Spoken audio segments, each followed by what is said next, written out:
আগে যে কিয়ামত হয়েছিল ওই কিয়ামতের খবর পাইছিল একটা নারী, বর্তমান যে কিয়ামত হইতেছে এই কিয়ামত হইতেছে একটা নারীর কারণে, আবার ভবিষ্যতে যে কিয়ামত হবে ওই কিয়ামতের খবর পাবে একটা নারী। সব খবর নিয়ে নারীরা যে বসে আছে, এর মধ্যে বেহেশতি নারী কয়জন আর দোজকি নারী কয়জন? নৌকা তৈরি করলেন, নৌকার যে কাঠ, এই কাঠের মধ্যে থেকে 4 থেকে 4টা কাঠ ছুটে যেতে চায়। নূহ আল্লাহর কাছে ফরিয়াদ করলেন, আল্লাহ এই 4টা কাঠ তো অবশিষ্ট রয়ে গেল, এটা বাড়তি ভাবে নৌকার মধ্যে লাগাইছিলাম কিন্তু এটা নৌকার মধ্যে তো থাকে না। আমার আল্লাহ পাক একটা সমাধান দিয়ে দিলেন, নূহ এইভাবে কাজটা করো, এই 4টা কাঠ ওই কাজে লাগাও, তাহলে কিয়ামত পর্যন্ত এই কাজ চলতেই থাকবে। এই কথাটা কিন্তু শুধু আমার জন্য আর বাবলি সরকারের জন্য না, এটা প্রত্যেকটা মানুষের জন্য। অবশ্যই যে যেই কর্ম নিয়ে আসেন ওই কর্মের মধ্যে যদি আপনি কর্মের মধ্যে ধর্ম মিশাইতে পারেন, তাহলে আপনার প্রভুকে লাভ করতে পারবেন।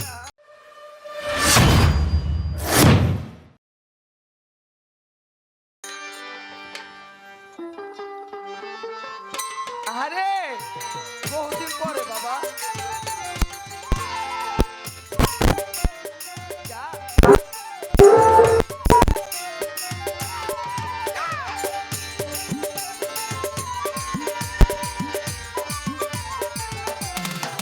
আরে যা না।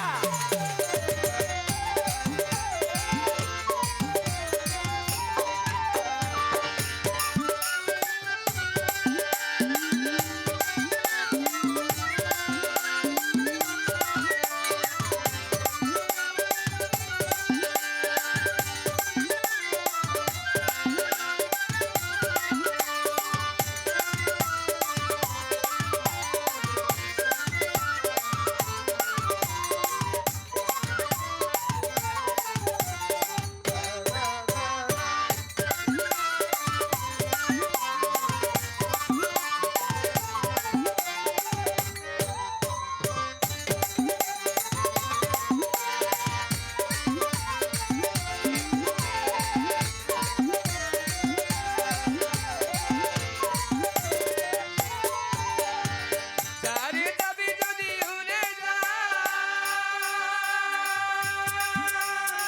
এ মনের বাঁধন ছিঁড়ে যা। যারে যাবি যদি উড়ে যা, এ মনের বাঁধন ছিঁড়ে যা। জানি রে খাঁচার পাখি আপন হবার নয়, আরে জানি তুই এই জীবনে আমার প্রভু হবার নয়। না না না না। জানি রে খাঁচার পাখি আপন হবার নয়, জানি রে এই জীবনে তুই আমার হবার নয়। পিঞ্জর খুলে দিয়েছি, যা কিছু কথা ছিল বলে দিয়েছি। আরে যা না। যারে যাবি যদি যা, যারে যাবি যদি যা। আমি পিঞ্জর খুলে দিয়েছি, যা কিছু বলা ছিল বলে দিয়েছি। যারে যাবি যদি যা, যা। যারে যাবি যদি যা। লামহা বুকস অনলাইন, যে কোনো সুফি লেখকের বই পাচ্ছেন আপনার হাতের নাগালে। লামহা বুকস অনলাইন সারা বাংলাদেশে ক্যাশ অন ডেলিভারিতে বই পাঠিয়ে থাকি। আগে হাতে বই পাবেন, পরে টাকা দিবেন। এখনই অর্ডার করতে কল করুন এই নাম্বারে অথবা ভিজিট করুন ফেসবুক পেজে। মোটামুটি প্রত্যেক দিন রাত্রিতে জাগতে হয়, দাঁড়ায় দাঁড়ায় গানের কতক্ষণ করবো, একটু বসে থাকতে ভালো লাগে। আর যে মিষ্টি কণ্ঠে, মিষ্টি গলায়, মিষ্টি মুখে, মিষ্টির হাসি দিয়ে যে গান করতেছে আরো ভালো লাগতেছে। অবশ্যই এই জন্য শোনার মধ্যেই ছিলাম। তো যাই হোক, যেহেতু পালাগান তো আর এককভাবে হয় না, পালাগান করতে হলে 2টা পক্ষ লাগে।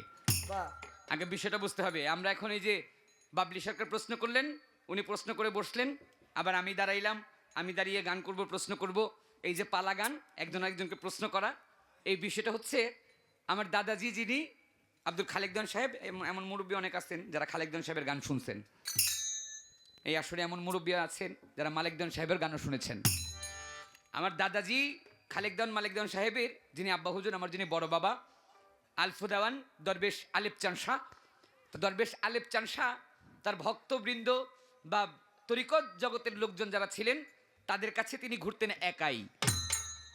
আলেপ চান শাহ যখন বৃদ্ধ বয়সে চলে আসলেন, তার শেষ সময় চলে আসলেন, তার ওই দায়িত্বভারটাকে দিলেন তার বড় ছেলে মালিক দেওয়ান সাহেবকে। মালিক দেওয়ান সাহেব প্রত্যেকটা এলাকায় তার ভক্তবৃন্দ বাড়িতে গেলে রাত্রভর তরিকতের যে কথাবার্তা বলতেন। প্রথম দিকে তরিকতের কথা বলতে গেলে দেখা যাইতো একটা লোক যদি সারা রাত্র বসে বসে একটা আলোচনা করে, অনেকক্ষণ আলোচনা করলে আলোচনাটা একটু একঘেয়েমি হয়ে যায়। তখন দুই ভাই মিলে চিন্তা করলেন যে একটা বিষয় নিয়ে নয়, দুইজন যদি দুইটা বিষয় নিয়ে আলোচনা করি তাহলে মানুষের মধ্যে শোনার আকর্ষণ হবে।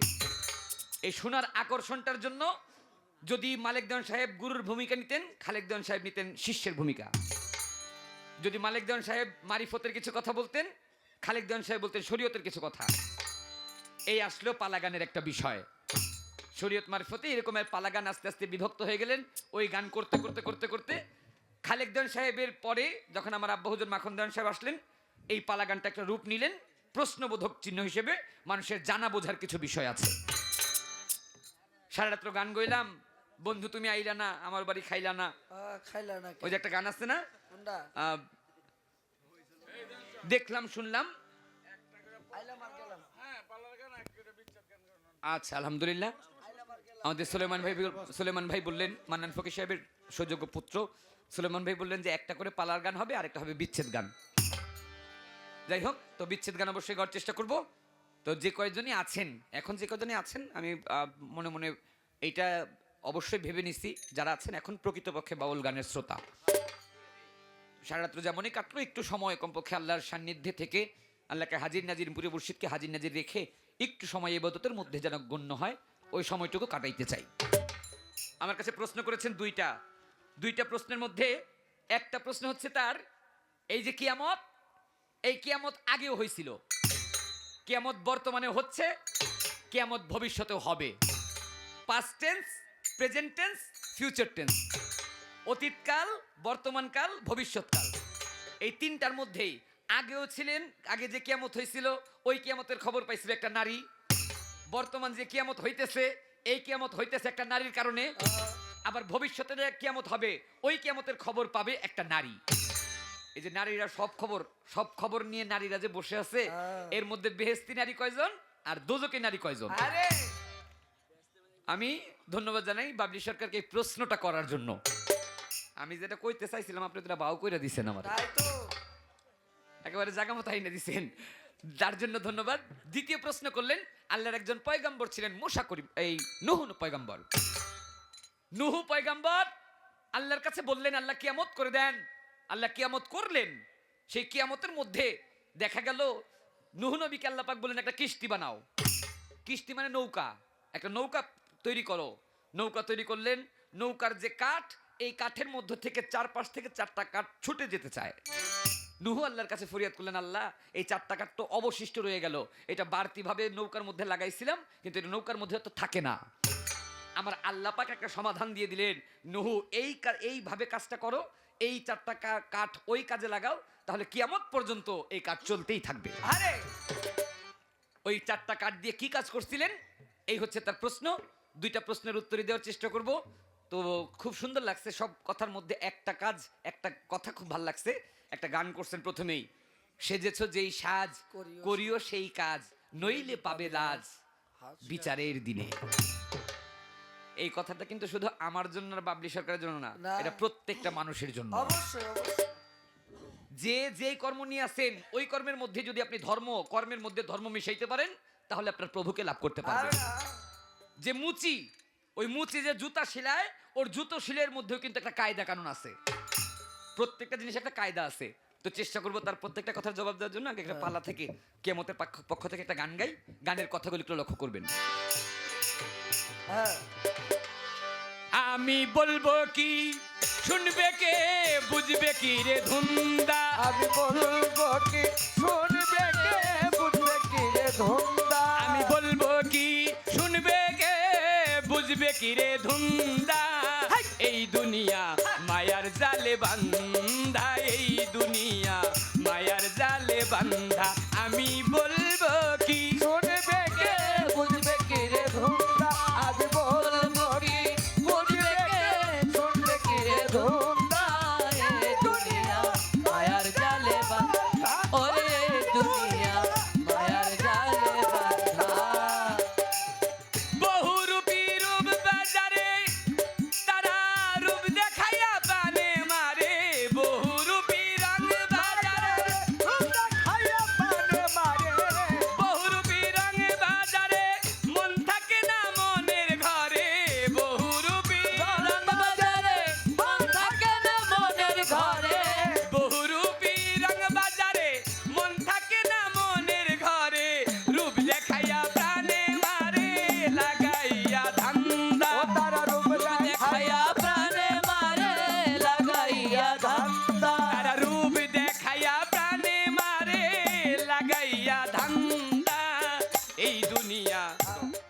এখন কি গানের কথাগুলো বোঝা যায়?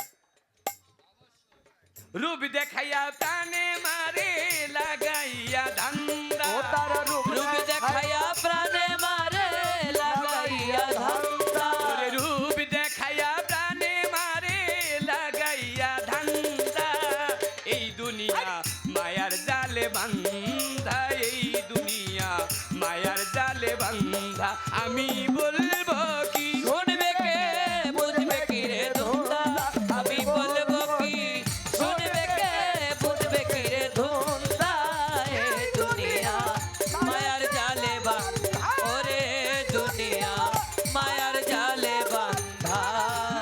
ওরে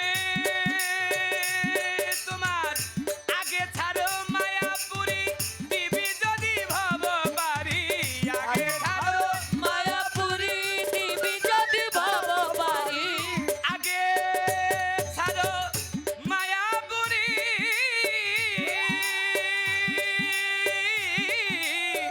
আগে ছাড়ো মায়াপুরি দিবি যদি ভব বাড়ি, চেয়ে দেখো মন ব্যাপারি বেলা নায়ার সন্ধ্যা, ওরে যে দেখো মন ব্যাপারি বেলা নাই রে সন্ধ্যা, তুমি চেয়ে দেখো মন ব্যাপারি বেলা নায়ার সন্ধ্যা, এই দুনিয়া মায়ার জালে বান্ধা, এই দুনিয়া মায়ার জালে বান্ধা, আমি বলবো কি শুনবে কে বুঝবে কি রে ধুন্দা, আমি বলবো কি শুনবে কে বুঝবে কি রে ধুন্দা, এ দুনিয়া মায়ার জালে বান্ধা, ওরে দুনিয়া মায়ার জালে বান্ধা।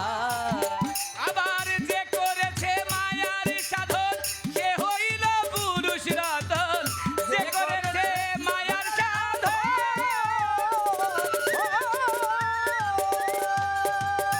ওইভাবে সেই তো হবে পুরুষ রতন, যে করেছে মায়ার সাধন সেই তো হবে পুরুষ রতন, রশিদউদ্দিন বলে রে মন বেলা নায়ার সন্ধ্যা, ওরে রশিদউদ্দিন বলে রে মন বেলা নাই রে সন্ধ্যা, ওরে রশিদউদ্দিন বলে রে মন মরণ নাই সে জিন্দা, এই দুনিয়া মায়ার জালে বান্ধা। ছোট যে করেছে মায়ার সাধন সেই তো ভাবে পুরুষ রতন, রশিদউদ্দিন বলে রে মন মরণ নাই সে জিন্দা। আল্লাহর অলি যারা, অলিদের কখনো মরণ আছে? না অলিদের কখনো মরণ হয় না। আল ওলিয়া লা ইয়ামুতু, অলিদের কখনো মরণ নাই। আল্লাহ পাক হাদিস কোরআনের মধ্যে আল্লাহ পাক আরো বললেন, নিশ্চয়ই তোমরা জানিয়ে রাখো যারা আল্লাহর অলি, যারা আমার বন্ধু, তাদের কোনো ভয় নাই, তাদের রিজিক আমি আল্লাহ নিজেই যোগাই। সুবহানাল্লাহ। দুনিয়ার মধ্যে যে করেছে মায়ার সাধন, বাবা একটা জিনিস খেয়াল করে দেখবেন, আমরা মুখে মুখে অনেকে বলি যে আল্লাহর নামে, নবীর নামে, ধর্মের নামে, মুর্শিদের নামে নিজের সবকিছু বিলীন করে দিব। আরে এটা শুধু মানুষ মুখেই বলে, কাজে কর্মে করতে গেলে কিন্তু অনেক কষ্ট। এই পৃথিবীর মধ্যে বিরাট বড় কুস্তিগির ছিলেন, যে কুস্তিগিরের নাম ছিলেন জুনায়েদ কুস্তিগির। মানুষ কিভাবে আল্লাহ কার কর্মে কোন কাজে কিভাবে খুশি হয়ে যায় এটা আল্লাহ নিজেই ভালো জানে।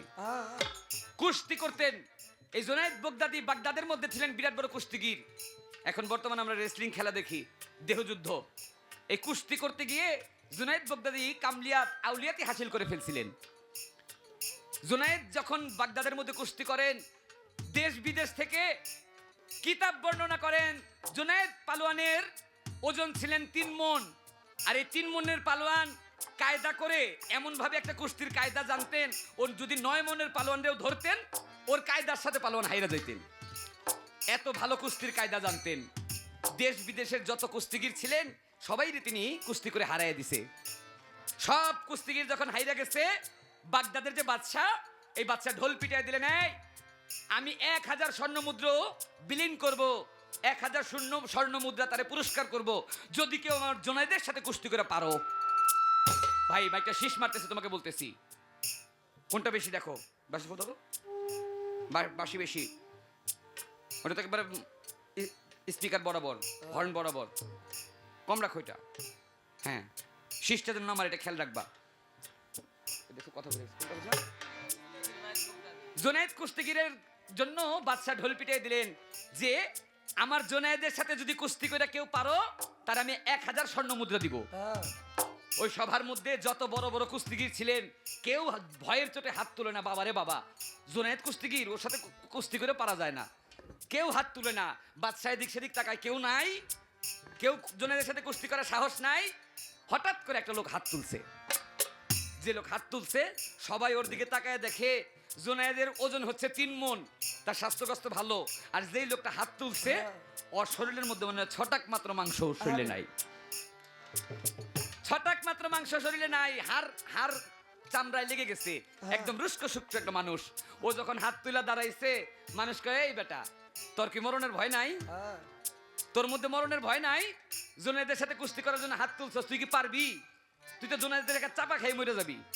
কিছু কিছু লোক ছিল আবার টেট না একটু, কয় দে একটা ডলা খায় আসুক, হ্যাঁ দে একটা ডলা খায় আসুক, ডলা খাইলে বুঝবো যে জোনায়েদ কোন বাবার নাম। সবাই মিলে দিয়েছেন তাকে কুস্তি করার জন্য। ওই আমলে কুস্তির নিয়ম ছিল, আগে কুস্তি করতে হইলে হাতে হাত মিশে আগে মুসাফা করে, দুইজনের সাথে দুইজন পরিচয় হয়। কুস্তির আগে জোনায়েদ যখন তার কাছে গেছে, ওই ব্যক্তি জোনায়েদের সাথে কুস্তির মঞ্চে আসছে। মঞ্চে এসে যখন কুস্তি ওই পরিচয় হওয়ার জন্য হাত আগে বাড়ায় দিছে জোনায়েদ হাত আগে বাড়ায় দেওয়ার সঙ্গে সঙ্গে লোকটা থাপা দিয়ে জোনায়েদের হাতের মধ্যে ধরছে। ভাই ও জোনায়েদ, তুমি মনে করছো আমি কোনো কুস্তিগির? না রে ভাই, আমি কোনো কুস্তিগির না। জোনায়েদ বলে, তাহলে তুমি কুস্তি করতে আসছো, তুমি কে? ওই লোকটা দুইটা চোখের পানি ছেড়ে দিছে। জোনায়েদ, আমি কে জানো? আমি আমার দিনের শেষ পয়গাম্বর, আখেরি পয়গাম্বর হযরত মুহাম্মদ সাল্লাল্লাহু আলাইহি ওয়াসাল্লামের একজন বংশধর। আমি নবীর একটা বংশধর। কিন্তু নবীর বংশধর হইলে কি হয় জোনায়েদ? টাকা পয়সার দিক দিয়ে আমি অনেক দরিদ্র, আমার তেমন কামাই রোজগার নাই, কোনো কাজকর্ম নাই। আজকে সকালবেলা যখন ঘর থেকে বের হই, আমার বিবি আমাকে ডাক দিয়ে বললেন, স্বামী বাচ্চা দুইটা প্রায় 3 দিনের না খাওয়া, আপনি আর আমি প্রায় 5 থেকে 7 দিনের না খাওয়া। আজকে যদি কোনো কাজের কোনো খাবারের ব্যবস্থা না করতে পারেন, আপনি ঘরে আইসেন না। তখন বিবিকে বললাম, আমি ঘরে আসবো না, এত বড় একটা কথা বললা কেন? কয়, দেখেন আপনি যখন ঘরে আসেন বাচ্চারা দৌড়ায় আমার কাছে আসে, মা ওই যে বাবা আসছে, বাবা যেন কি খাইতে নিয়ে আসছে, মা খাবার দাও, ক্ষুধার জ্বালা সহ্য হয় না। তাই স্বামী, আমার বাচ্চা কাচ্চারা যখন কান্নাকাটি করে, ওই কান্নাকাটি আমার সহ্য হয় না, আজকে কিছু না কিছু ব্যবস্থা করবেন। ওই জোনায়েদের কাছে ডাক দিয়ে বলে, জোনায়েদ রে, আমার বিবি তো বলছিল ব্যবস্থা করতে, কিন্তু সারাদিন ঘুরছি, কোনো কাজকর্ম পাই নাই। শেষ পর্যন্ত খালি হাতে যখন বাড়িতে যাই, দেখলাম এই জায়গায় তোমার নামে 1000 স্বর্ণ মুদ্রা ঝুলতেছে। ও জোনায়েদ, সারা জীবন জিতছ, আরো জীবন ভর জিততে পারবা। যদি তুমি আজকে ইচ্ছা করে একবারের জন্য আমার কাছে হাইরা যাও, তাহলে ওই 1000 স্বর্ণ মুদ্রা নিয়ে আমি আমার পরিবার পরিজন নিয়ে খায়া পয়রা বাইচা থাকবো। তাই জোনায়েদ, তোমার যদি মনে চায়, আমার মনে চাইলে জিতাইও, আর যদি মনে না চায় তাহলে তোমার তলে ফালাইয়া একটা চাপ দিয়ে আমাকে মাইরা ফালাইও।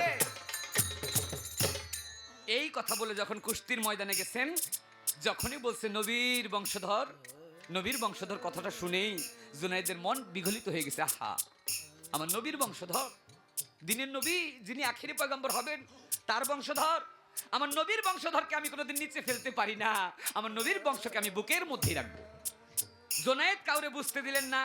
কুস্তির ছল করে কুস্তি খেলতে খেলতে আমার নবীর বংশধরকে টান দিয়ে বুকের মধ্যে ধইরা জোনায়েদ তারে নিচে না দিয়া, ওই জোনায়েদ নিজে চিত হয়ে পড়ছে, তারে বুকের মধ্যে নিয়ে চিত হয়ে শুয়ে পড়ছে। আর জোনায়েদ যখন চিত হয়ে শুয়ে পড়ছে, জোনায়েদের পিঠ থেকে গেছে মাটির মধ্যে, সন্ধ্যের সঙ্গে সঙ্গে ঘন্টা পড়ে গেছেন। এত বড় কুস্তিগির জোনায়েদ বগদা দিয়ে হাইরা গেছে।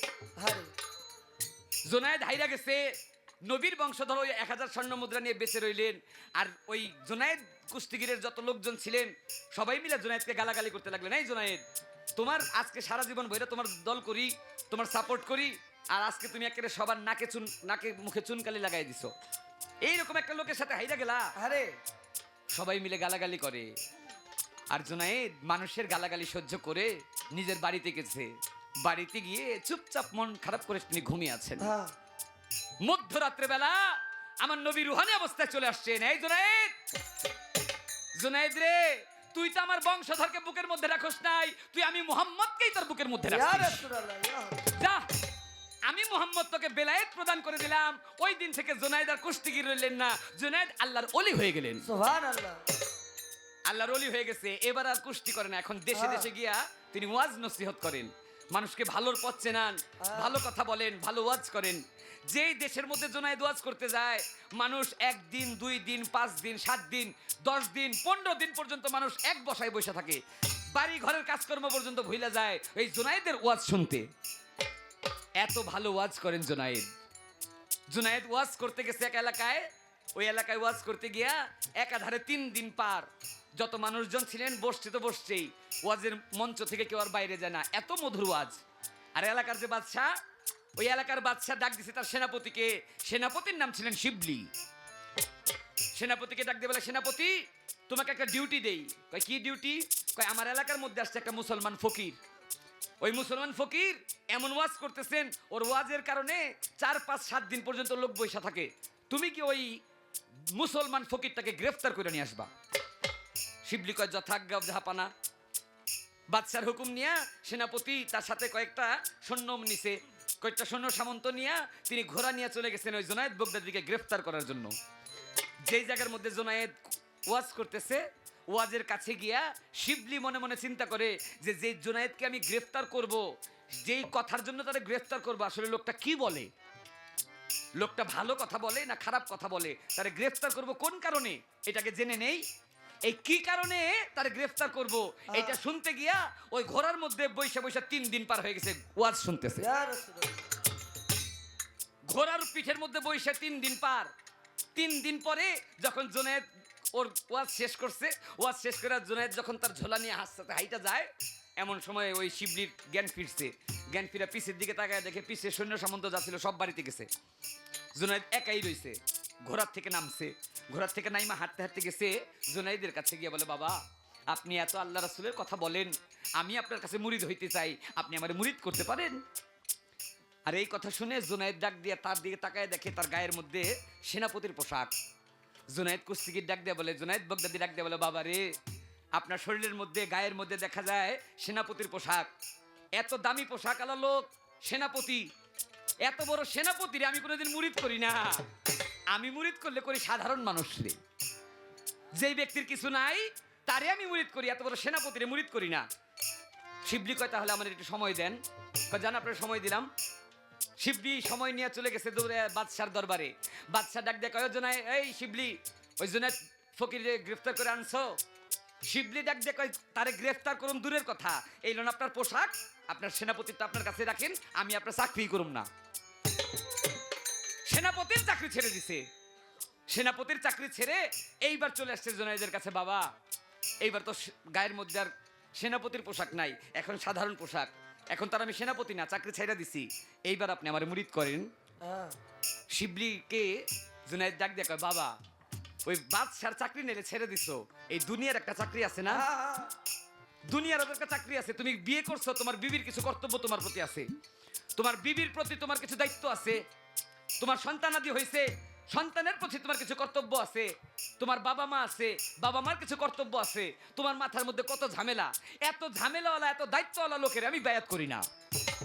শিবলি কয় তাহলে আরেকটু সময় দেন। কয় দিলাম আরেকটু সময়। ওই সময় নিয়ে শিবলি চলে গেছে বাড়িতে। বাড়িতে গিয়ে বাবা মার কাছে বলে, মা বাবা আমি একটা আল্লাহওয়ালা মানুষের সান্নিধ্যে যাইতে চাই, তার কাছে মুরিদ হইতে চাই, আপনারা কি আমাকে আদেশ দিবেন না? বাবা মা দুইজনই বললেন, বাবা রে যদি আল্লাহ রাসূলের পথে যাইতে চাও তাহলে তোমাকে বিনা হিসেবে আমরা ছেড়ে দিলাম, কোনো দাবি দেওয়া নাই। নিজের সম্পত্তি যা ছিল সন্তানাদির প্রতি লেখা দিলেন, বিবির কাছে গিয়ে ক্ষমা চাইয়ে নিলেন। এবার পরিবারও শেষ, সন্তানাদিও শেষ, বাবা মাও শেষ, তার চাকরিও শেষ। এইবার জোনায়েদের কাছে শিবলি হয়ে গেছেন একটা পথের ফকির। এখন আর তিনি নিজের দেহের মধ্যে যা আছে তাই, আর তার কিছু নাই। এবার চলে গেছে জোনায়েদের কাছে, বাবা এইবার তো দুনিয়া সব ছেড়া দিছি, এইবার আপনি আমার মুরিদ করেন। জোনায়েদ দেখ দেখ এইবার আর কিছু বলে না। ওই শিবলিকে কিছু না বলে শিবলি জোনায়েদের পায়ে পড়ে আছেন, আর শিবলির দিকে জোনায়েদ লক্ষ্য করে না, হাঁটতে হাঁটতে চলে যায়। জোনায়েদ 2 কদম হাতে আবার শিবলিকে দৌড়ায় পায়ে ধরে, বাবা আমার মুরিদ করেন। আবার পা ছাড়ায় আবার 2 কদম হাতে আবার গিয়ে শিবলি পায়ে ধরেন। 1 বার 2 বার 3 বার করতে করতে শিবলি জোনায়েদকে একটু রাগান্বিত করে ফেলছেন। তবুও যতই রাগ করে শিবলি তার পাও ছাড়ে না। অতিরিক্ত রাগ হইয়া পথে থেকে একটা মাটির টুকরা, একটা ইটের টুকরা নিছে, ইটের টুকরা নিয়ে শিবলির মাথার মধ্যে মারছে। আরে ইট দিয়ে মাথার মধ্যে বাড়ি দিছে, মাথা ফেটে চৌচিট, দরদরে রক্ত ঝরে। শিবলি রক্তের দিকে লক্ষ্য করে না, ওই শিবলি গিয়ে জুনাইদের পায়ের মধ্যে পড়েছে, বাবা আপনি আমারে মারেন কাটেন যাই করেন, তবু আমাকে আল্লাহর পথ চেনান। যখন শিবলিকে দেখলেন জুনাইদ যে ও তো ছাড়ার বান্দা নয়, রক্ত ঝরে, তার রক্তের দিকে লক্ষ্য নাই, তখন বললেন, বাবা তোমার মধ্যে যে আমিত্বটা ছিল, এই আমিত্বটা মরে গেছে, এখন তোমারে মুরিদ করা যায়। শিবলিকে মুরিদ করছিলেন। এই শিবলি একটা সময় ইমামতি করতেন, আর এই জুনাইদ বাগদাদি এই শিবলির পিছনে মুক্তাদি হয়ে নামাজ আদায় করতেন। শিবলি যখন আল্লাহর সামনে নামাজের মধ্যে যখন সেজদা দিতেন, আমরা বর্তমানে একটা সেজদা দিলে 2 মিনিট 3 মিনিট 5 মিনিট 5 মিনিটের মধ্যে সেজদা উঠাই, আর শিবলি নামাজ আদায় করতে গেলে সেজদা দিতেন, ঘন্টার পর ঘন্টা পার হয়ে যেত, তিনি সেজদা উঠাইতেন না।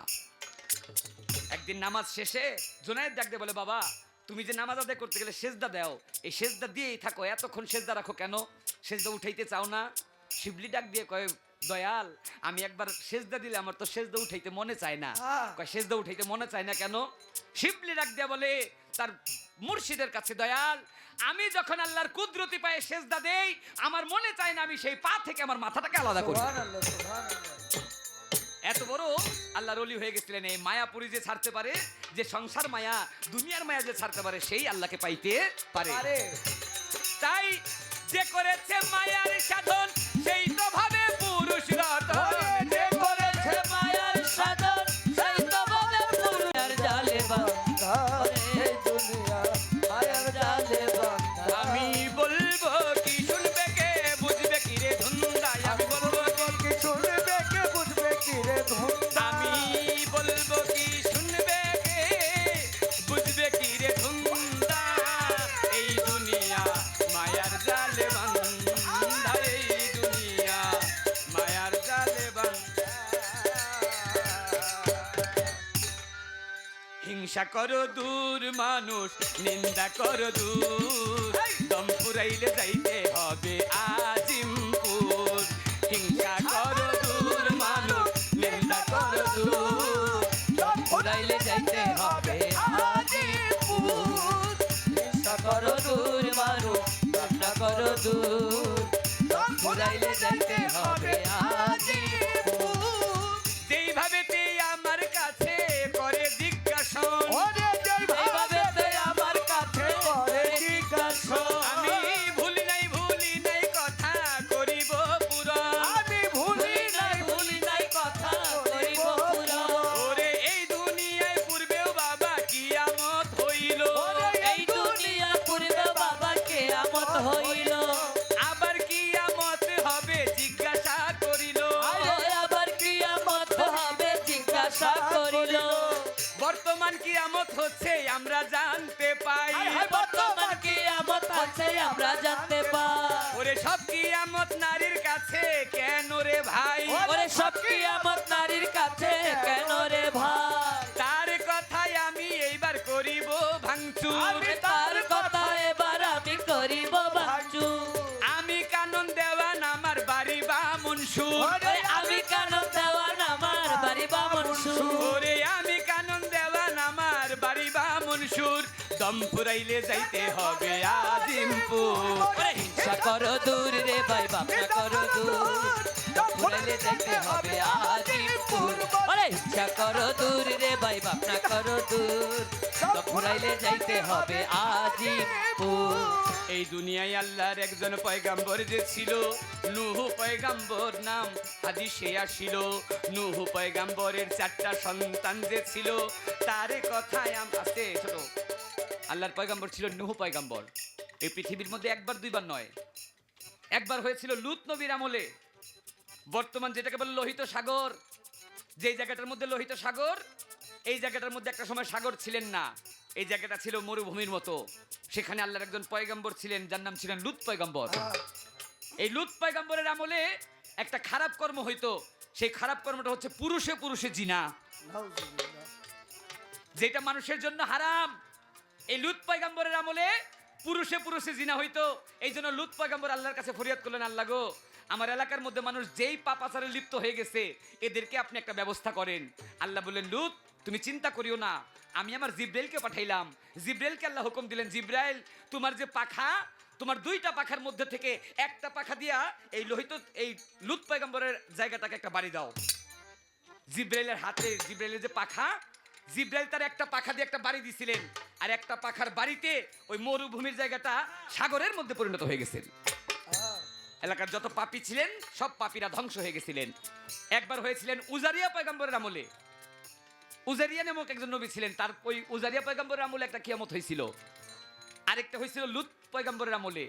লূত নবীর ছিলেন 4 জন ছেলে, নূহ নবীর ছিলেন 4 জন ছেলে, হাম, শাম, ইয়াফের, কেনান। ছোট নূহ পয়গম্বরের 3 ছেলে বাবার কথা মানে, হাম, শাম, ইয়াফের, 3টাই বাবার কথা মানে। সবচেয়ে ছোট যে ছেলে নাম হচ্ছে তার কেনান। এই কেনান নূহ নবীরে তেমন মানতেন না। কেনানের একটা বন্ধু ছিল, নূহ পয়গম্বরের আমলে বিরাট বড় একটা পালোয়ান ছিল, যেই পালোয়ান ছিলেন 1.5 মাইল সমান লম্বা। আরে বাবা রে বাবা। কিতাবের মধ্যে যার কাসাসুল আম্বিয়ার মধ্যে যার নাম আসছে আউস বিন অনক। এই আউস পয়গম্বর, এই আউস পালোয়ান ছিলেন বিরাট বড় পালোয়ান। ওই আউস পালোয়ান ডাক দিয়ে কয়, এই কেনান, তোমার বাবা নূহ যে আল্লাহর কথা বলে ওই আল্লাহর কোনোদিন দেখছো? তোমার আব্বা যে আল্লাহর কথা বলে সে হচ্ছে অদৃশ্য, আর যে অদৃশ্য তার তো কোনো শক্তি নাই।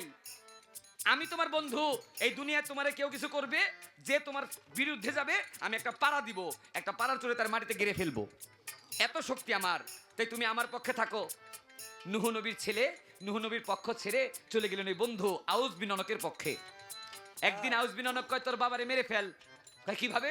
একটা হাতের মধ্যে কুড়াল দিয়া কেনান রে বলে, যাও এই কুড়াল দিয়ে তোমার বাবাকে মেরে ফেলো। নূহ নবী আল্লাহর ধ্যানে মগ্ন, আল্লাহর ধ্যান করতেছে, ঘরের মধ্যে ইবাদত করতেছে, আর এমন সময় তার ছেলে পিছন দিক দিয়ে গিয়া পিঠের মধ্যে কুড়াল দিয়ে 3টা কোপ দিলেন। নূহ নবী ওই পিঠের মধ্যে কুড়ালের কোপ খায়াও তিনি বেঁচে গেলেন, কিন্তু বাইচা গেলেও অসুস্থ হয়ে গেছে। আরে পিঠের মধ্যে ঘা নিয়া 2টা চোখের পানি ছেড়ে দিলেন, ও আল্লাহ, আল্লাহ আমার নিজের ছেলে কেনান, আমার জন্মের ছেলেই তো আমার কথা মানে না, আরে আমার জন্মের ছেলেই তো আমাকে মেরে ফেলতে চায়। যদি আমার নিজের ছেলে কথা মানে না, তাহলে অন্য মানুষ আমার কথা কি মানবে? তাই আল্লাহ আপনি দুনিয়াটা কিয়ামত করে দেন। তখন আল্লাহ বললেন, যাও নূহ, তুমি যেহেতু কিয়ামত চাইছো, আমি তোমার এলাকাটার মধ্যে একটা কিয়ামত করব। সেই কিয়ামতটা করব আমি পানি দিয়া, কিন্তু পানি দিয়ে যে কিয়ামত করব, সেই কিয়ামত থেকে বাঁচার জন্য একটা কিস্তি প্রয়োজন, একটা নৌকা প্রয়োজন, একটা নৌকা বানাও। নূহ নবী আল্লাহর কাছে ডাক দেখ, আল্লাহ যে এলাকার মধ্যে থাকি এলাকা মরুভূমি, মরুভূমির মধ্যে তো ভালো করে কোনো গাছই পাওয়া যায় না। আপনি যে আমারে বললেন যে কিস্তি বানাবো, নৌকা বানাবো, এই নৌকার কাঠ আমি পাবো কোথায়? আল্লাহ কয়, নূহরে তুই চিন্তা করিস না, আমি আল্লাহর কাছে সব রকম কৌশল, সব ব্যবস্থা আছে। কি ব্যবস্থা? মরুভূমির প্রান্তরের কাছে হচ্ছে নীল সমুদ্র, যাকে বলা হয় নীল নদ। নীল সমুদ্র পৃথিবীর সবচেয়ে গভীরতম সমুদ্র হচ্ছে নীল নদ। নূহকে বললেন, নূহ ওই নীল নদের মধ্যে গভীর তলের মধ্যে একটা কাঠের খাম্বা আছে, ওই কাঠের খাম্বাটা তুইলা নিয়ে আসো। নূহ কয়, আল্লাহ আমি এই সমুদ্রের এত তলে যাব কিভাবে, আর এই কাঠের খাম্বা উঠাবো কিভাবে? আল্লাহ ডাক দেখো, নূহরে আমি আল্লাহ কাটা দিয়ে কাটা খুলি, জারে দিয়ে যেটা করানো দরকার আমি আল্লাহ করতে পারি। তুই এক কাজ কর, ওই যে তোর এলাকার মধ্যে বিরাট পালোয়ান, জন্য দুজক হারাম। আমি ছোট্ট একটা মানুষ, তবে আমি বলে দিয়েছি এতটুকু খেয়াল করে দেখবেন, যেই লোক সবসময় বিসমিল্লাহ বলে খাবার খাবে ওর কোনোদিন পেটের ব্যারাম থাকবে না। আরে এই বিসমিল্লাহর এত বরকত। আমার আল্লাহ ডাক দিয়ে কয়, নূহ তুমি তারে বলো বিসমিল্লাহ বলে মুখে দিতে। নূহ ডাক দিয়ে কয়, দেখো আউস বিন অনক, তুমি বিসমিল্লাহ বইলা বিসমিল্লাহর বিশ্বাসটা মনে রেখা রুটিটা মুখে দাও। আর আউস বিন অনক বিসমিল্লাহ বইলা শুধু রুটিটা মুখে দিছে, আর বিসমিল্লাহর বরকতে ওই রুটি মুখের মধ্যে দেওয়ার সঙ্গে সঙ্গে 1টা থেকে 70টা বাড়তে লাগলেন। বাড়তে বাড়তে বাড়তে বাড়তে একটা রুটি এত বাড়া বেড়েছেন বিসমিল্লাহর বরকতে। ওই আউস বিন অনক একটা রুটি খেয়ে কয়, নূহ আমার জীবনে আমি পেট ভরে এত খাবার কোনোদিন খাই নাই। 2টা রুটি আর খাইতে পারলেন না, খাইলেন একটা রুটি। এবার আউস বিন অনক শেষ, কাঠের খাম্বা আনছে, নূহ কিস্তি বানাইছে, মরুভূমির মধ্যে বানাইছে একটা নৌকা। এলাকার মানুষ কয়, নূহুর মাথা নষ্ট হয়ে গেছে। মরুভূমির মধ্যে 2-3 বছরের মধ্যে বৃষ্টি হয় না, আর এটার মধ্যে নূহ বানাইছে গিয়ে নৌকা। এই নৌকার লেগে পানি পাইবো কই, আর এই নৌকা চালাইবো গিয়ে কই? আবার এলাকার কয়েকটা চ্যাংরা ছেলে পেলে ছিল, সন্ধ্যার পরে গিয়া এক কাজ কর, এই নূহুর নৌকার মধ্যে পায়খানা কর। মাল ডাল 3-4 জনে মিলে গিয়ে পায়খানা করছে। পরের দিন আরো 3-4 জন, পরের দিন আরো 3-4 জন, এভাবে করতে করতে করতে করতে পায়খানা করতে করতে নুহুর নৌকাটা একেবারে ময়লা দিয়া গু মুদ দিয়া ভইরা ফেলছে। হায় হায় নুহু নবী দুইটা চোখের পানি ছেড়ে দিছে, ও আল্লাহ, আল্লাহ গো, তুমি আমারে কইলা কিস্তি বানাইতে, আমি কিস্তি বানাইলাম, আর এই কিস্তির মধ্যে যে এলাকার মানুষ পায়খানা করে, আমার আল্লাহ ডাক দিয়া কয়, নুহুরে তুই চিন্তা করিস না, যারা পায়খানা করে আমি পায়খানা তাদের দিয়ে পরিষ্কার করাবো। কিভাবে? নুহুরে আমার আল্লাহ কয়, একটু ধৈর্য ধর, দেখ কি হয়। এলাকার মানুষ পায়খানা করতে করতে মোটামুটি যে এলাকার মধ্যে নৌকা, ওই এলাকার সবাই পায়খানা করছে, বাদ রয়ে গেছে মাত্র 80 বছরের একটা বুড়ি। আরে ওই 80 বছরের বুড়ি সন্ধ্যার পরে নাতনি ডাক দেয়, নাতনি রে, ও নাতনি, মনের মধ্যে একটা শখ। কয় নানি কি শখ? কয় শখ হইলো এই, ওই নুহু পাগলার কিস্তির মধ্যে সবাই পায়খানা করলো, আমি পায়খানা করতে পারলাম না। আরে আমি যদি নুহু পাগলার ওই কিস্তির মধ্যে পায়খানা করে মইরাও যাইতাম, তাহলে আমার জীবন সার্থক। নাতনি কয় তোমার তো পায়খানা করার শখ, আচ্ছা চলো। সন্ধ্যার পরে অন্ধকারের মধ্যে নিয়ে গেছে, নৌকা একেবারে গু দিয়ে ভরা, নৌকার গোলের মধ্যে গিয়া নাতনি ছেড়ে দিছে, এই নানি একটু সামনে গিয়ে পায়খানা করে আসো। নানিরা ছাইরা দিছে, বৃদ্ধ মানুষ, ওই বৃদ্ধ মানুষ নৌকা তো একেবারে গু দিয়া ময়লা দিয়ে পিছল, পুরোপুরি পিছলা হয়ে আছে। ওই বৃদ্ধ মহিলা 1 পা 2 পা করে আগে বাড়তে গিয়া পায়খানা করবে তো দূরের কথা, পা পিছল খায় ওই নৌকার গুয়ের মধ্যে ডুব দিয়ে উঠছে। আইলো আর নৌকার ওই গুয়ের মধ্যে ডুব দিয়ে উঠে দেখে আগে ছিল 80 বছরের বুড়ি, আর এই গুয়ের মধ্যে ডুব দিয়ে হয়ে গেছে 16 বছরের ছেড়ি। হ্যাঁ, তো ডুব দিয়ে উঠা নিজের দিকে তাকায় দেখে, আরে বাবা রে বাবা, বয়স কমে গেছে। নাতনি রে কয় ডাক দিয়া তোর নানারে ডাক দে, তোর নানারে ডাক দে, তোর নানার কাকে ডুব দিতে। নানা এসে ডুব দিছে, নানি হয়েছে যুবতী, নানাই হয়েছে যুবক। এখন কয় যার যার বয়স বেশি খাইলে একটা করে ডুব দে। সবাই খালি একটা করে ডুব দেয়। ডুব দিতে দিতে একজনের আসলে পেটের ব্যারাম, পেটে অনেক ব্যথা, ওই ডুব দিতে গিয়ে একটু গু খায় ফেলাইছে। গু খায় ওর পেটের ব্যথার ব্যারাম শেষ। আরে বাপটা, এই গু তো বিরাট ওষুধ, যার যেই কাজে লাগায়। যার পেট ব্যথা নিয়ে একটু গু খায়। এক লোকের হাতের মধ্যে ব্যথা, ও হাতের মধ্যে গু লাগাইছে, হাত ব্যথা ভালো হয়ে গেছে। একজনের পা ব্যথা, পায়ের মধ্যে গু লাগাইছে, পা ভালো হয়ে গেছে। আরে নুহুর গু তো বিরাট ওষুধ, যার যেই কামে লাগাই। যে কিছুদিন আগে আমাদের বাংলাদেশে একটা ছিল না, পানি পড়া, আজহার ফকিরের পানি পড়া, মাইক দিয়ে ফু দিলে যে ফু দেয় ওই কাজই হয়ে যায়। এইরকম ওই গু যার যেই কাজে লাগায় ওই কাজেই লেগে যায়। আমার আল্লাহ ডাক দেখে, কিরে নুহু? নুহু কয়, আল্লাহ গো, আমি এইটা জানতাম না যে আপনি যার গু তার দিয়ে খাওয়াইবেন। আপনি আল্লাহ চাইলে সবই পারেন। এইবার ওই কিস্তির গু নিতে নিতে নিতে নিতে কিস্তি শেষ।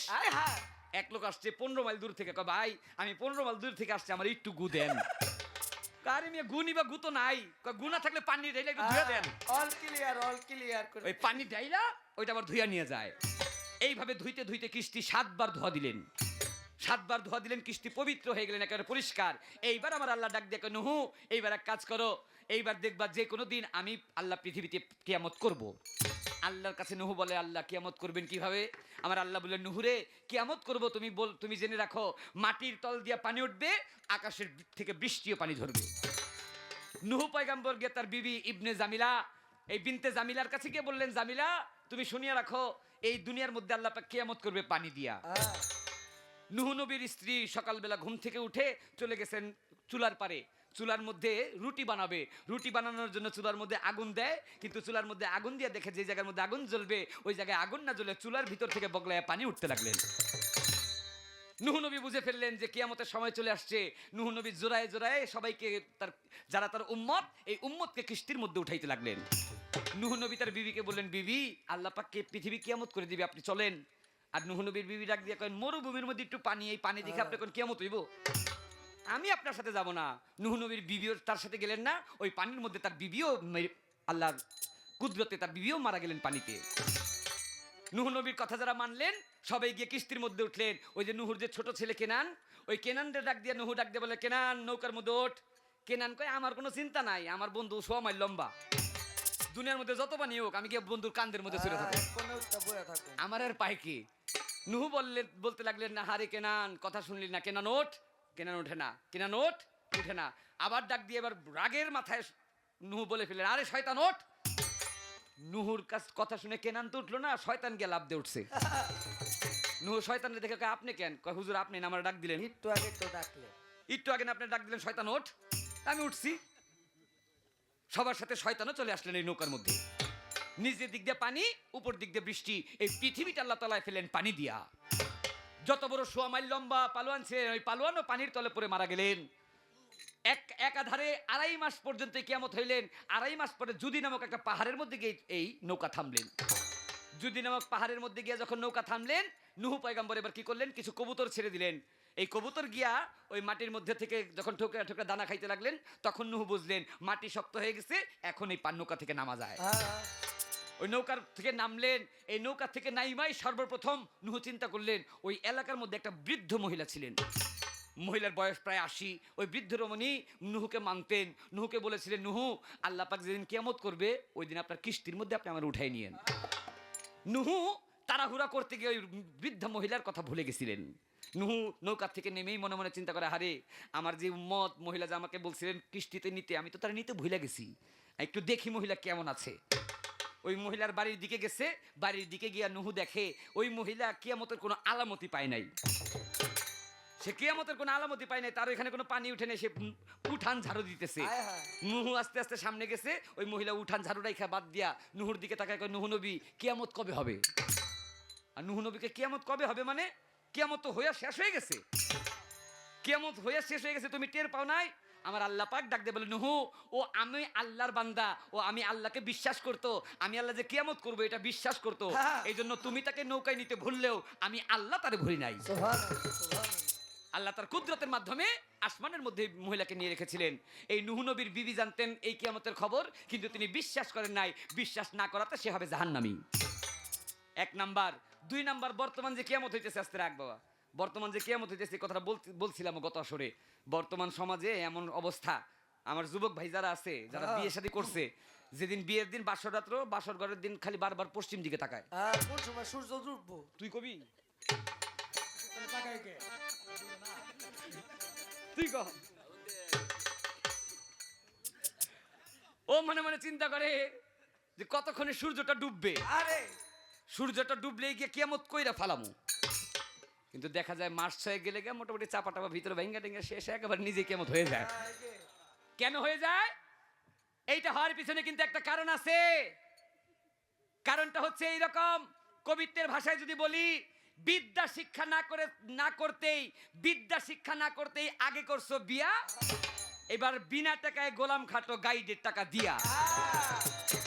আপনি বিয়ে করবেন, বিয়ে করার আগে দেখবেন যারা একা কামেল মুর্শিদ, পীর মুর্শিদের হাতে হাত দিয়া যারা বিয়ে করছেন তাদের বিষয়টা আলাদা, আর পীর মুর্শিদ ধরার আগে যে বিয়ে করছে ওর বিষয়টা একটু আলাদা। যদি আপনি পীরের কাছে যান, পীরের কাছে গেলে ওই পিছলা ঘাটে নামতে হলে মন্ত্র জানতে হয়। আমার বাবাজি মাখন দেন সাহেবের একটা গান আছে, মন্ত্র শিক্ষা না করিয়া দেখাইতে চাও সাপের খেলা, বুঝবে বিষের জ্বালা। সাপের খেলা দেখাইতে হলে আগে সাপের মন্ত্র জানতে হয়। যদি সাপের মন্ত্র কেউ জানে তাহলে সে ওই ঘাট থেকে বেঁচে উঠতে পারে, আর যদি কেউ সাপের মন্ত্র না জানে তাহলে ওই ঘাট থেকে বেঁচে ওঠা দায়। ওই যে লালন সেজে একটা গান আছে না, আমার আধার ঘরে জ্বলছে বাতি, আমার আধার ঘরে জ্বলছে বাতি,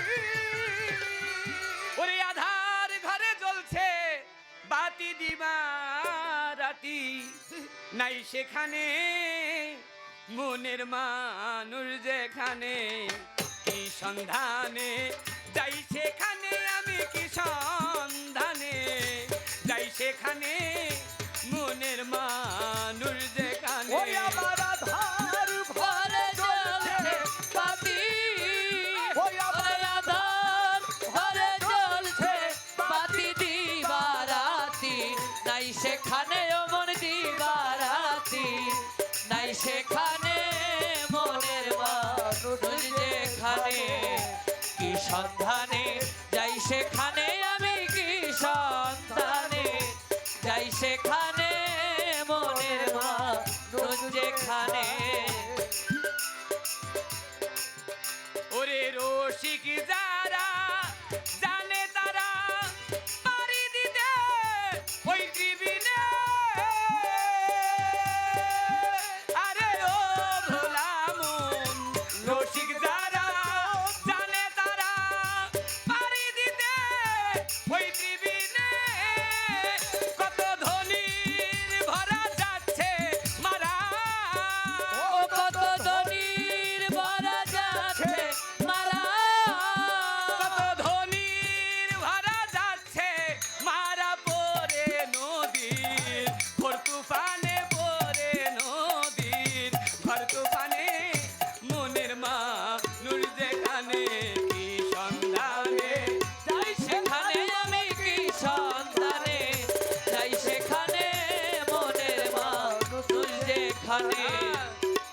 রসিক যারা জানে তারা পাড়ি দিতে ওই ত্রিবিনে, কত ধনির ভরা যাচ্ছে মারা পরে নদীর ঘোর তুফানে। বাবাজি একেবারে সাফভাবে যদি বলি, সাফভাবে আপনি বিয়ে করে ঘরের মধ্যে যদি আনেন স্ত্রী, দেখবেন স্ত্রী হবে সব কাজ নষ্ট করার মিস্ত্রি। যদি কেউ আনতে পারে ঘরের মধ্যে সহধর্মিনী, সে ধর্ম প্রচার করতে পারে। কিছু কিছু বিবি আছে, কিছু কিছু বিবি ডাক দিয়ে কয় শুক্রবার দিন আমার সিনেমা দেখতে নিয়ে যাবেন, আগামী মাসে আমার কিন্তু কক্সবাজার ঘুরাইতে নিয়ে যাবেন। মেলা বইছে, তুই জানোস মেলা বইছে? বিরাট মেলা যায় কে মেলা বলে হ্যাঁ, ওই ওই দলে পড়ছে তো। এমন বিবি আছে যারা বলে যে আমাকে আগামী মাসে নিয়ে যাবেন ওই কক্সবাজার, না হলে আগামী মাসে নিয়ে যাবেন সিঙ্গাপুর, দুজনে মিলে হানিমুনে যাব। আর এমন কিছু বিবি আছে যারা চিন্তা করে আমি যদি একটু বাড়তি ঘোরাঘুরি করতে যাই আমার স্বামীর পকেটে টাকা খরচ হবে, ওই টাকাটা দিয়ে ওই বিবি চিন্তা করে স্বামীর কাছে গিয়ে অনুরোধ করে, দেখেন আপনি আর আমি ঘুরতে গেলে তো 5,000 টাকা খাইতাম, এই 5,000 টাকা নষ্ট না করে এই টাকাটা এতিমখানায় দিয়ে দেন। এমন কিছু বিবি আছে না যারা ধর্ম প্রচার করার জন্য সহযোগিতা করেন। আমার নবী আমার নবী হযরত মুহাম্মদ সাল্লাল্লাহু আলাইহি ওয়াসাল্লাম, নবীর যখন 25 বছর বয়স তখন নবী বিয়ে করলেন বিবি খাদিজাতুল কুবরাকে। খাদিজাতুল কুবরাকে বিয়ে করার পিছনে একটা মাত্র কারণ, খাদিজা বলছিলেন হে মুহাম্মদ, আমার যত ধন সম্পদ আছে আমার সব ধন সম্পদ আমি গরিবের মধ্যে বিলি করে দিব। এই মতবাদের জন্য এই গরিবদেরকে তিনি, অসহায় মানুষকে তিনি সাহায্য করতেন বলে আমার নবী 40 বছরের খাদিজাকে বিয়ে করছিলেন। এই জন্য যদি আপনি ঘরে সহধর্মিনী আনতে পারেন তাহলে আপনি কিয়ামত থেকে বাঁচতে পারবেন। আর যদি সহধর্মিনী না, যদি ওই যে বললাম যদি আনেন স্ত্রী, দেখবেন আনছেন সব কাজ নষ্ট করার মিস্ত্রি। এইটা একটু বুঝে নিতে হবে। আর যারা এখনো অবিবাহিত আছেন তাদের জন্য বলবো, আগে পীর মুর্শিদ ধরেন, পীর মুর্শিদ ধরে আগে মায়াপুরী চিনেন, মায়াপুরী চিনে মায়াপুরের কর্ম জানেন। যদি আপনি কলসির তলা যদি ছিদ্র থাকে, ওই কলসিতে যতই পানি দেন পানি থাকবে না। আগে কলসির তলা বন্ধ করেন, কলসির তলা বন্ধ করতে পারলে যত পানি দিবেন তত পানি থাকবে। কারণ মানুষের জীবনের মধ্যে আয়ু, আপনি কত বছর বাঁচবেন এটা আপনার নির্ভর করে আপনার আয়ুর উপরে। আর মানুষের আয়ু নির্ভর করে মানুষের দমের উপরে, আর দম নির্ভর করে মানুষের বিন্দুর উপরে। দম নির্ভর করে, এই যে দম কারে বলে, আমরা মনে করি যে নাক দিয়ে আসতে যাচ্ছে, যেটা নাক দিয়ে আসতে যাচ্ছে, যেটা বাতাস ছাড়ি ওইটার নাম হচ্ছে নিঃশ্বাস, যেটা টান দিয়ে ভিতরে নেই সেটা হচ্ছে প্রশ্বাস। নিঃশ্বাস প্রশ্বাস, এই নিঃশ্বাস প্রশ্বাস দুইটার মাঝখানে থাকে মানুষের রুহু বান্ধা। আমার দাদা দিদি খালেক দেওয়ান সাহেবের একটা গানের মধ্যে আছে, 24.5 চন্দ্রে একটা আল্লাহ নবীর সিংহাসন, নবীজির খাস মহলে যাবি মন। নবীজির খাস মহলে মানে পুরোপুরি আপনার আয়ুটাকে বন্ধন করতে হলে এই 24.5 চন্দ্র আঙ্গুল পুরোপুরি নিচের ভিতর রাখতে হবে। 12 আঙ্গুল দম বাইরে, 12 আঙ্গুল দম ভিতরে, মাঝখানে থাকে মানুষের অর্ধেক আঙ্গুল দম। এই 24 আঙ্গুল দম, এই 12 আঙ্গুল দম থেকে আবার যদি কেউ 12 আঙ্গুল দম থেকে নিয়ে মানুষ জন্ম নেয় 12 আঙ্গুল দম নিয়ে, 12 আঙ্গুল বাইরে 12 আঙ্গুল ভিতরে। কিন্তু কেউ যদি অতিরিক্ত খাওয়া দাওয়া করে, অতিরিক্ত খাওয়া দাওয়া করলে পেটটা ভুঁড়িটা একটু বেশি হয়, মাইল খানিক দৌড়ে গেলে ওর দমটা বাইরে এসে পড়ে 12 থেকে 14 আঙ্গুল। যদি কেউ অতিরিক্ত খাওয়া দাওয়া অতিরিক্ত ঘুম দেয়, ওর দমটা বাইরে এসে পড়ে 14 থেকে 16 আঙ্গুল। ফকিরি লাইলে বলে আহার নিদ্রা ভয়, 3 থাকিতে ফকিরি নয়। ফকিরি করতে হলে আপনার আহার মানে খাবার, নিদ্রা মানে ঘুম, ভয়, আল্লাহর প্রতি ভয় ছাড়া মানুষকে ভয় করা যাবে না। এই 3টা জিনিস কমাইতে হইব, খাবার কমাইতে হইব, ঘুম কমাইতে হইব, তাহলে ফকির হওয়া যায়। ফকিরি সাধারণ কথা নয়। এই জন্য আহার নিদ্রা যে বেশি করবে ওর দমটা বাইরে এসে পড়ে 14 আঙ্গুল। নারীর কাছে কামিনী কাঞ্চনে বারবার যারা যাবে ওদের দমটা বাইরে এসে পড়ে 18 আঙ্গুল। আগের দিনে মুরব্বী যারা, মুরব্বীর আগে বলতেন যে বছরের মধ্যে 12 মাস, 12 মাসের মধ্যে কামিনী কাঞ্চন 12, গুরুর কাছে গিয়ে এর যদি কমাইতে পারো। আর কিছু কিছু যুবক আছে আমার ডুলি ভাইয়ের মতো, কি এর বছরের মধ্যে 12, মাসের মধ্যে 60, এতে জীবন যাই কার থাই।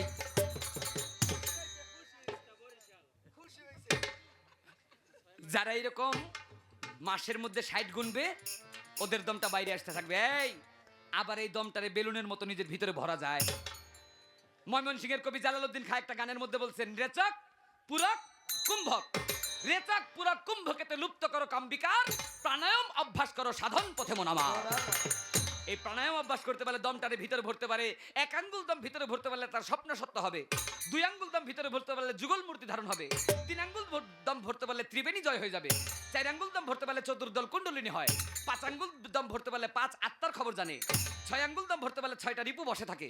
সাত আঙ্গুল দম ভরতে পারলে সাত তালার খবর জানে। আট আঙ্গুল দম ভরতে পারলে অষ্টকোঠের জয় হয়।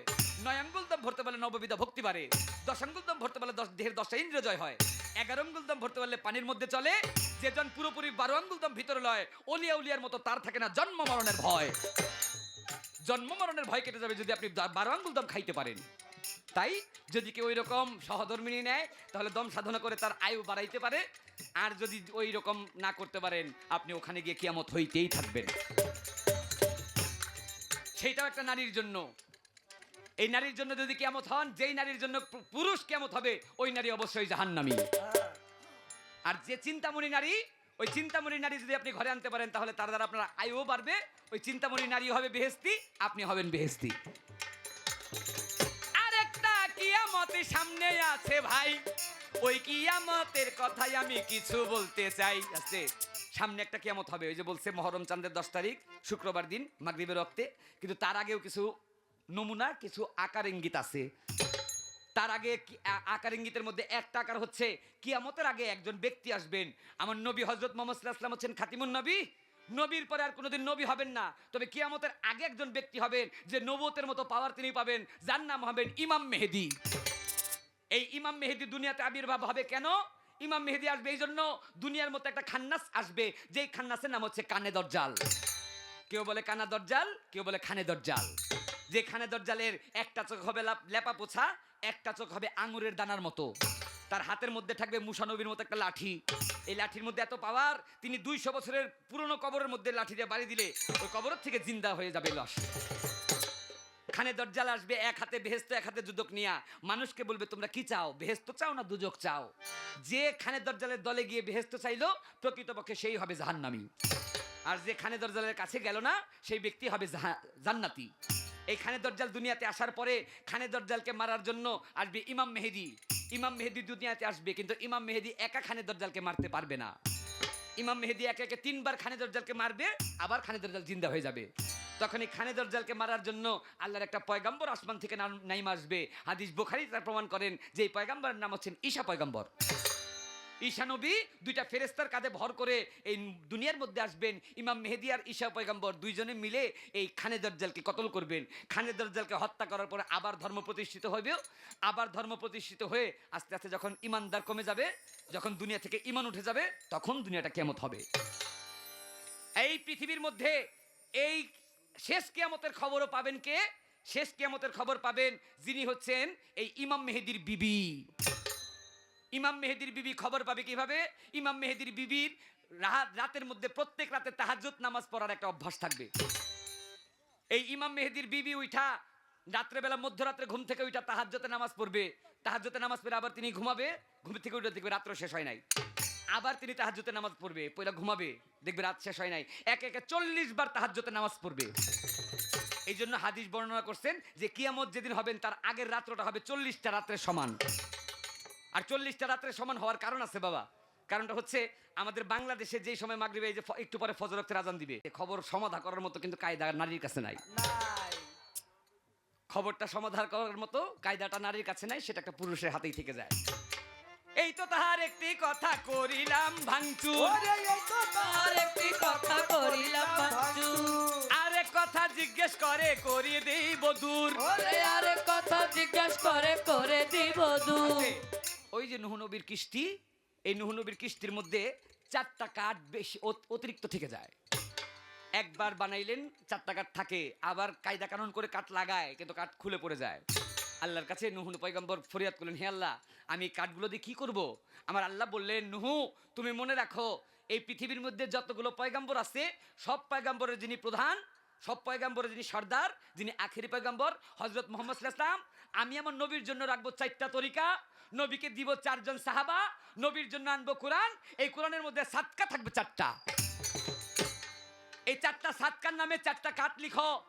4টা কাঠের মধ্যে 4টি কথা লিখলেন। প্রথম কাঠের মধ্যে ইয়াজান কাইমা, 2 নম্বর কাঠের মধ্যে মিম্মার কাদিনা হাজা, 3 নাম্বার কাঠের মধ্যে ওয়াকিলা মানরাকা, 4 নাম্বার কাঠের মধ্যে কাল্লা বায়াল রায়ান। যেই 4টা কাঠ, যেটা কোরআনের 4টা সৎকা, এই কোরআনের 4টা সৎকার মধ্যে 4জন ইমাম এই পৃথিবীর মধ্যে, আমার নবীর 4জন সাহাবা, আবার শেষ দিনে আমার নবী রেখে গেলেন 4টা তরিকা। এই তো তাহার আরেক কথা করিলাম ভাঙচুর, ওরে এই তো আর আরেক কথা করিলাম ভাঙচুর। এইবার একটা প্রশ্ন করব দিয়া গানের সুর। আমি এবার একটা প্রশ্ন করব দিয়া গানের সুর। বাবলি সরকার সেই প্রশ্ন করিবেন ভাঙচুর। বাবলি সরকার সেই কথা করিবেন ভাঙচুর। আছে। আমাদের সরকার যখন গান করতেছে, করিও যেই কাজ, সেজেছ যেই সাজ, করিও সেই কাজ, নইলে পাবে লাজ আখেরাতের দিনে। এই গানটা করতে গিয়ে কিন্তু সরকার একটা কথা বলছেন খুব মূল্যবান, মানুষ মুখ দিয়ে কথা বলো, আগে তোমার মুখের বিচারটা হবে। কথা বলছে না? কিন্তু সরকার আপনি বলতেছেন আগে, আগে বলতে কি প্রথমে হবে মানুষের মুখের বিচার। কিন্তু আমি হাদিস পড়ে পাইলাম আল্লাহ পাক বলছেন, হে মানুষ তোমরা মনে রাখো, যদি কোনো সাধারণ কোনো পাপ করো, ওই পাপের জন্য বাবা মার খেদমত করলে বাবা মার দোয়াই যথেষ্ট। যদি বাবা মার দোয়াতেও কাজ না হয়, ওলিয়া উলিয়াতের কারামত যথেষ্ট। ওলিয়া উলিয়ার কারামত না হয়, আল্লাহ নবীদের পয়গাম্বরদের কারামত মাজাজা যথেষ্ট। কিন্তু দুনিয়াতে ওই 2টা কাজ, দুনিয়াতে থাইকা মানুষ ওই 2টা কাজ করিও না। ওই 2টা কাজ করলে আমি আল্লাহ কোনো বাবা মার দোয়া মানবো না, কোনো অলির কারামত মানবো না, কোনো নবীর মাজেজা মানবো না। ওই 2টা কর্মের জন্য মানুষের আগে হিসাব নিব। সর্বপ্রথম 2টা কর্মের কথা বলছে আল্লাহ পাক, আপনি বলে দিবেন ওই 2টা কর্ম কি। যদি আমরা জানতে পারি যেই কাজের জন্য আল্লাহ মাফ করবেনই না, তাহলে ওই কর্ম থেকে আমরা কি সাবধান হইতে পারবো না? তো সরকার আপনি বলে দিবেন যে ওই 2টা কর্ম কি। আমি কানন দেওয়ান আমার বাড়ি বা মনসুর, আমি কানন দেওয়ান আমার বাড়ি বামন সুর। ওরে অধম কানন দেওয়ান আমার বাড়ি বা মনসুর, দম ফুরাইলে যাইতে হবে আজিমপুর। হিংসা করো দূর, মানুষ নিন্দা করো দূর। যাইতে হবে আজিমপুর। ওরে চিন্তা করো দূর, মানুষ ভাবনা করো দূর। দম ফুরাইলে যাইতে হবে আজিমপুর। লামহা বুকস অনলাইন, যে কোনো সুফি লেখকের বই পাচ্ছেন আপনার হাতের নাগালে। লামহা বুকস অনলাইন সারা বাংলাদেশে ক্যাশ অন ডেলিভারিতে বই পাঠিয়ে থাকি। আগে হাতে বই পাবেন, পরে টাকা দিবেন। এখনই অর্ডার করতে কল করুন এই নম্বরে, অথবা ভিজিট করুন ফেসবুক পেজে।